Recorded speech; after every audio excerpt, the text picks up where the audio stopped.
Vamos mergulhar hoje numa coisa realmente fascinante, uma coleção de hinos que são, ao mesmo tempo, misteriosos e belíssimos lá do início do cristianismo. A gente está falando das Odes de Salomão. São canções que abrem uma janela, sabe? Uma janela rara para a fé pessoal de quase 2000 anos atrás. Mas isso já levanta uma pergunta, né? O que é que os primeiros cristãos realmente cantavam? Porque, olha, era algo bem diferente dos hinos mais estruturados que a gente conhece hoje. As canções deles eram muito pessoais, místicas e cheias de uma alegria vibrante. Vamos juntos nessa jornada para descobrir esses sons perdidos. O nosso caminho por essas canções vai ser mais ou menos assim, olha só. A gente começa com o mistério por trás das odes, depois explora os grandes temas como a identidade espiritual, a sede que é saciada, a união mística e, para fechar, a gente vê o triunfo de um Salvador que conecta tudo isso. Então vamos lá para a nossa primeira parte, as canções antigas de mistério, uma introdução a esse universo das Odes de Salomão. Ok, vamos entender o básico aqui. As Odes de Salomão são uma coleção de 42 poemas. A datação coloca elas ali bem pertinho da Era dos Apóstolos, mas o autor é um completo mistério. Ninguém sabe quem escreveu. E a linguagem é super poética, com foco total numa experiência espiritual que é intensa, pessoal e muito alegre. Isso é um contraste bem interessante com os textos mais focados em doutrina daquela mesma época. Agora a gente entra na nossa segunda sessão, Coroados em Verdade e Luz.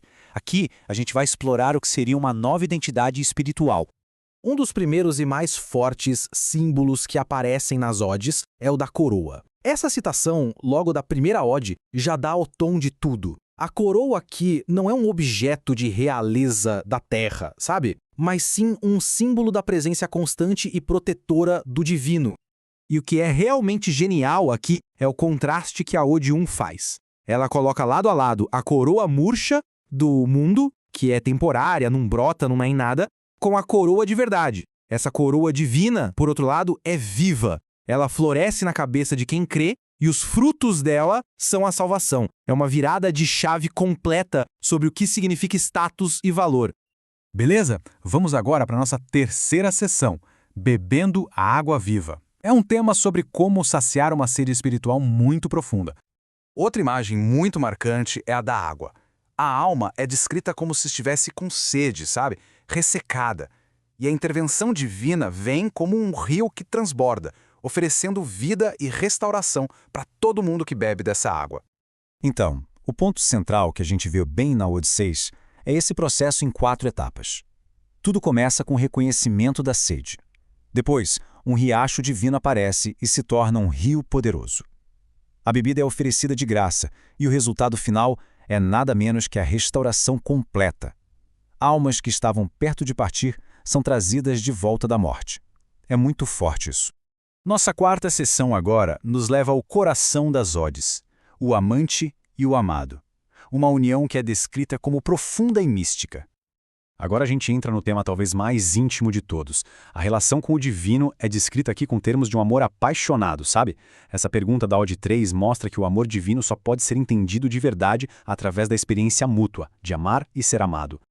E o ponto alto dessa relação é a união. É a expressão de um sentimento muito profundo de pertencimento, de fusão. A busca acaba no momento em que o amante encontrou o amado. E o resultado é uma união que vai além de qualquer separação. E isso aqui ilustra perfeitamente o resultado final. Não é só um sentimento, é uma mudança de quem se é. A Ode 3 afirma que, ao se unir com o imortal, a pessoa também se torna imortal. A alma se torna um filho, passando a compartilhar da própria natureza divina. Mas como tudo isso é possível? A nossa última sessão vai revelar quem é o agente por trás dessa transformação. O triunfo de um Salvador. As odes apresentam uma figura messiânica que torna toda essa jornada possível. E essa imagem da árvore estendida, lá da Ode 42, é uma das referências poéticas mais claras à cruz. Só que ela é vista aqui não como um sinal de sofrimento, mas de forma surpreendente, de expansão e de triunfo. As ações desse Salvador são descritas de uma forma quase épica.